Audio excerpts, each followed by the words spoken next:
just delighted to have you to be here with us again as we continue our study of relationships, and we are digging deep into how important relationships are to God and to us. We are just delighted again to have Sister Michelle Reescano with us. Michelle, good to see you again. It is good to be back. Thank you. Okay, you're looking well and good to see you. And Michelle leads the counseling ministry here at the Trinity Gardens Church of Christ. And we just thank you. We encourage you to call a friend, text a friend, tell them to get on with us because relationships matter to God. You know, some people believe that the Bible is primarily a book of rules, but really, I believe that the Word of God is first and foremost a book of relationships. For God so loved the world that he gave his only begotten Son. The Lord's Prayer, our Father, which art in heaven. Ephesians, the Bible talks about we are the family of God. Jesus said, greater love has no man than this, than a man who lays his life down for a friend. That's relationship talk. That's relationship talk. And quite frankly, the rituals and the rules mean nothing without the relationships. And so we're going to be for the next few weeks, Michelle and we're going to be leaning on her many, many years of experience helping families, couples, marriages, children navigate through this whole idea of having healthy relationships. And so today, though, for this session, we want to talk about the foundation of every relationship, and that foundation is love. How, and we want to talk a little bit about how do we speak to one another, deal with each other in their particular language of love. Some of us speak French, some Spanish, some English, but how do you speak love? And it's a little different for each of us. And Michelle, would you like to help us with that? Absolutely. So, one of the areas that I really like to delve into is by Dr. Gary Chapman. He talks about the five love languages. Mm-hmm. I love that book. I use a lot of those principles in addition to the principles from God's word to share with couples about relationships and marriages. So there's five love languages that Dr. Chapman talks about, and I think it'll be very helpful for us to talk about today. Now, Brother Daniels, one of the things I do want to start with is that while we begin to explore the five love languages, it's very important that we understand what our spouse's love language is. Yes, yes.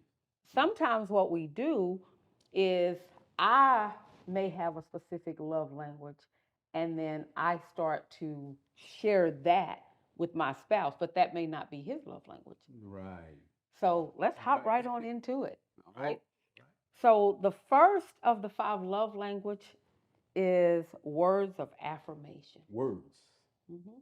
Just words of affirmation, giving compliments, expressing gratitude, and sharing a poem or a quote.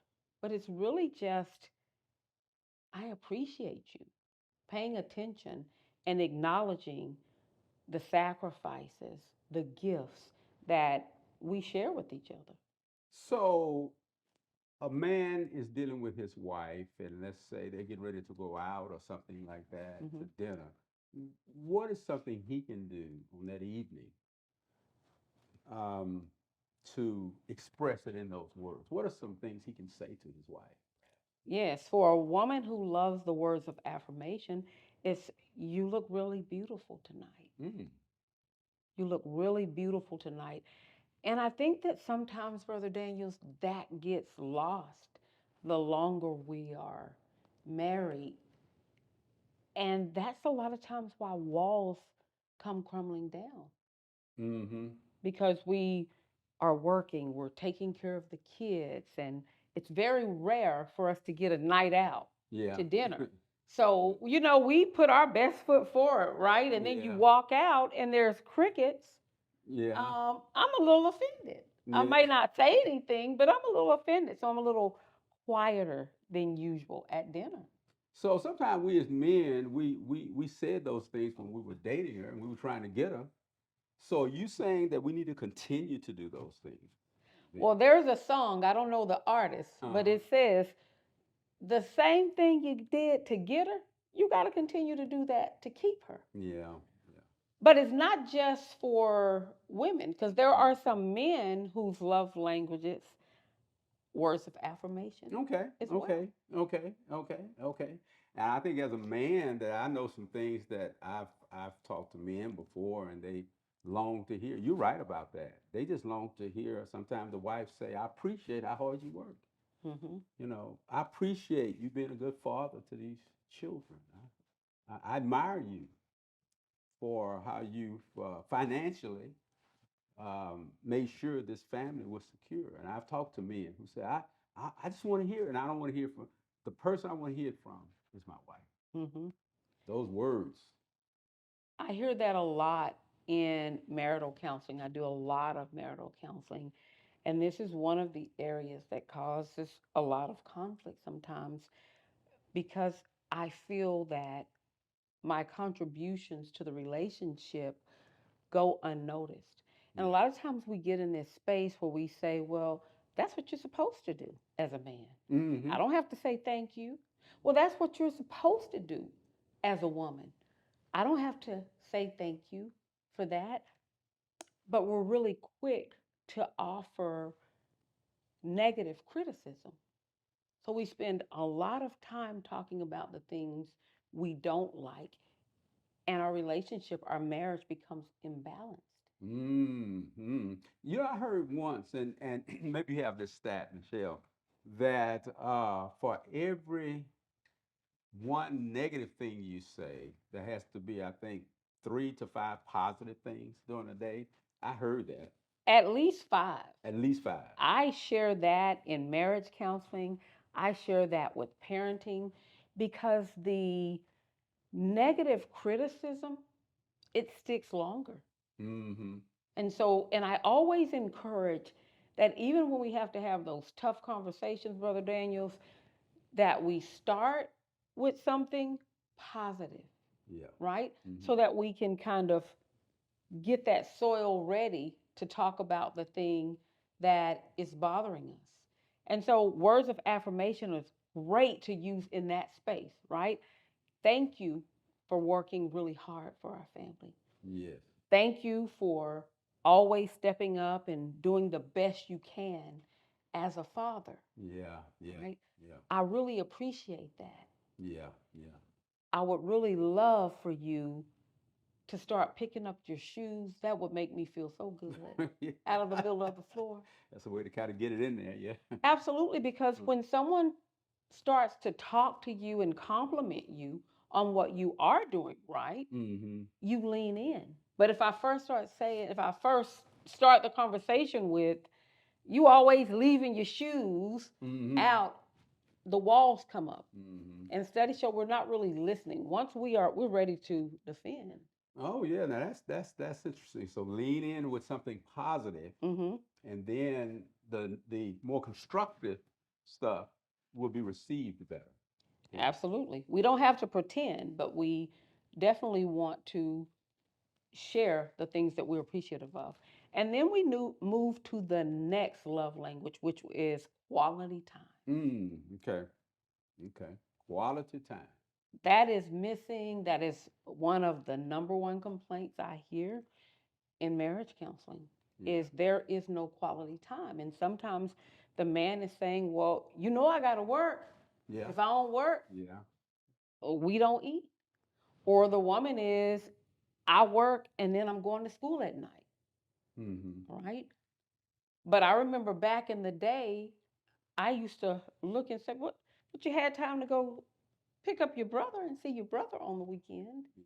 right? And I think that this is the time that we have to really make sure that we're communicating, that we're on the same page. Because what I perceive as quality time, you might not perceive as quality time. So sometimes it's that people don't know or they have different definitions or different values of what quality time is. Yes. Yes. Yes. Yes. And those things, and when we talk a little bit about helping to correct some things. We'll talk about kind of how to make sure that's communicated. Um, what are some examples? Let me ask you this. People say, look, we're busy. We got these kids, like you said, I'm working. Hmm. Maybe I have two jobs. Okay. The wife is, hey, I'm going to school. I'm doing this. What are some what are some strategies that husbands and wives can use to make sure in this busy season of their lives that they get that quality time in? Well, you have just the two of them. Hmm. What are some strategies? Just being intentional. Mm-hmm. Prioritize the quality time and be intentional. Mm-hmm. Decide that spending time together is non negotiable.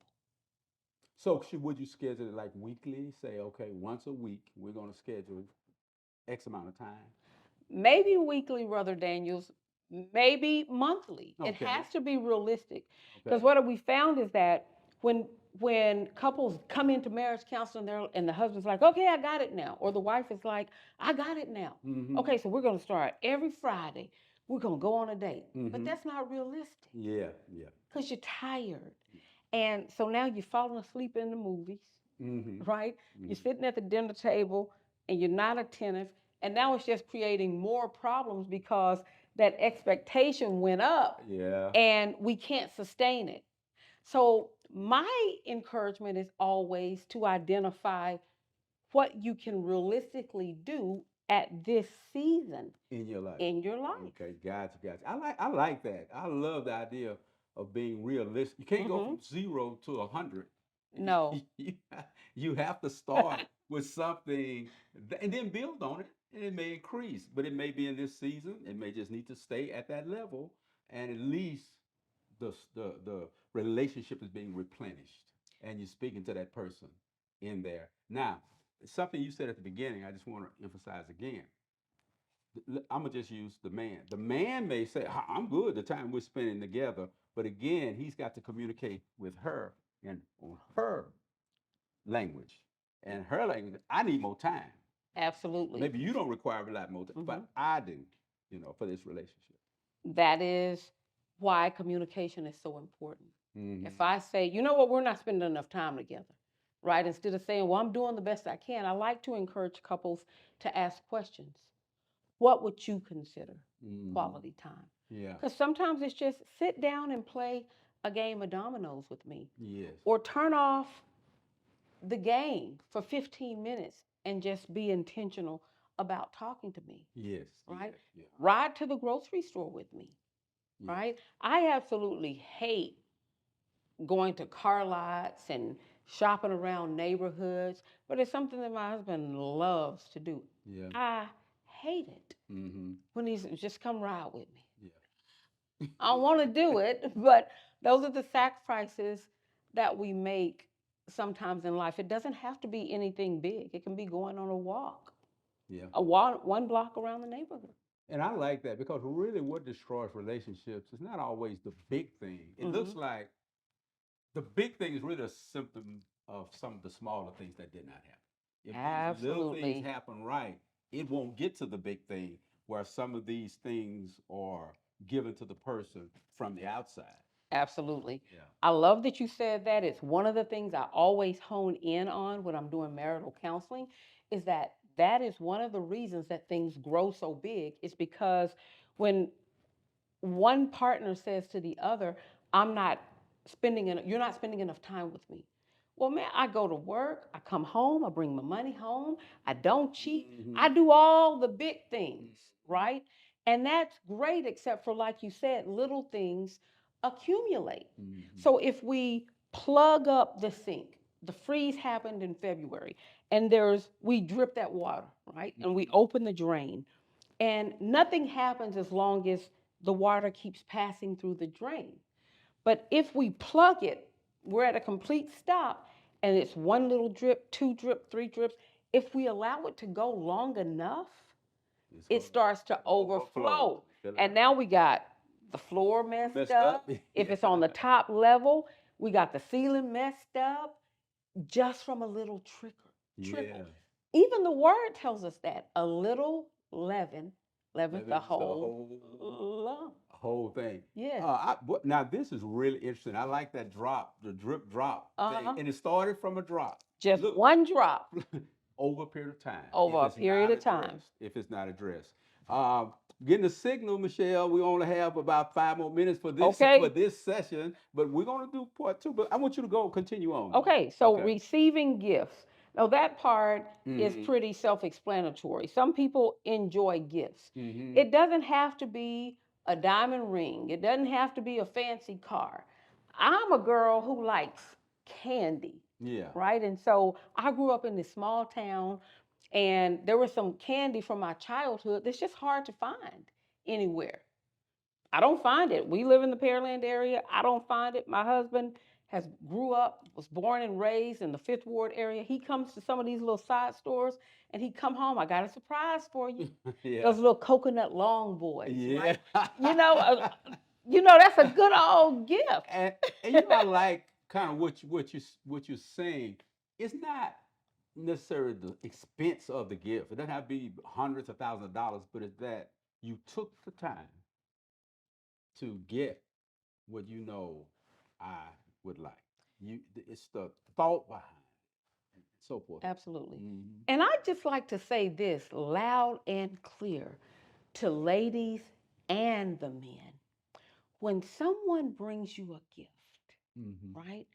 Even if it's not something big, be appreciative of it. Yes. Because Yes. the real gift is that someone was thinking about you. Yes. Okay? Yes. And we'll Yes. move on and get Yeah. to the last two acts of service. But even if, let me just say this, Okay? what we can do, Michelle, because this is good. To me, Uh huh. this is very helpful, and I hope it's helping somebody's relationship out there. Uh huh. If we have to go into the next section with it, we'll continue on Okay. with it. But go ahead on with beginning acts of service, and then we'll Okay. close out on Yes. So the acts of service is just doing things for your partner, that. Yeah. like making dinner, um, doing laundry. If you have one person that's always doing the laundry and they get sick, my husband told me one time, don't worry about the laundry, baby, you sick. And I was sick for 6 weeks, but when I get well, there's 6 weeks worth of laundry. So Yeah. now he's learned, Yeah. my children have learned to do it. Yeah. I walked in last week. My daughter was home visiting, smelled like bleach. I love cleaning my kitchen with Yeah. bleach. Yeah. And so just paying attention, Yeah. right? Making someone's favorite meal, organizing the sock drawer. Because I know he's not going to do it. Yeah. Like the little simple things like that. Acts of service. Acts of service. We are out of time for this one. But we will continue with part two. Thank you, Michelle. You brought Thank up so you. much good stuff. And we will continue with the five languages of love in our next session. Um, Two things I want to just leave you with. Number one, Jesus spoke all these languages too. Jesus used words of affirmation. He told Peter when he met him, your name is Simon, but you will be a rock. Even God the Father affirmed Jesus when he got baptized in Matthew chapter 3. He said, this is my beloved Son in whom I'm well pleased. That's a hear ye him. That's affirmation. Jesus spent quality time with his disciples. Mm-hmm. He spent 3 years quality time with them. And of course, acts of service. Uh-huh. In St. John 13, when he got down and he washed his disciples' feet. Listen, when you speak your partner, your spouse's love language, you are walking in the shoes of Jesus. Thank you. Be with us next time. I want to give you the email. If you would like to, if you have questions or anything you'd like to get in contact with the church or with Michelle, you can email us at info at trinitycoc trinitycoc.org. That is info at trinitycoc.org. You can email us any question, anything, or if you again like to get in contact with Michelle, or you can call 713-633-3326. Thank you very, very much, and may God bless you.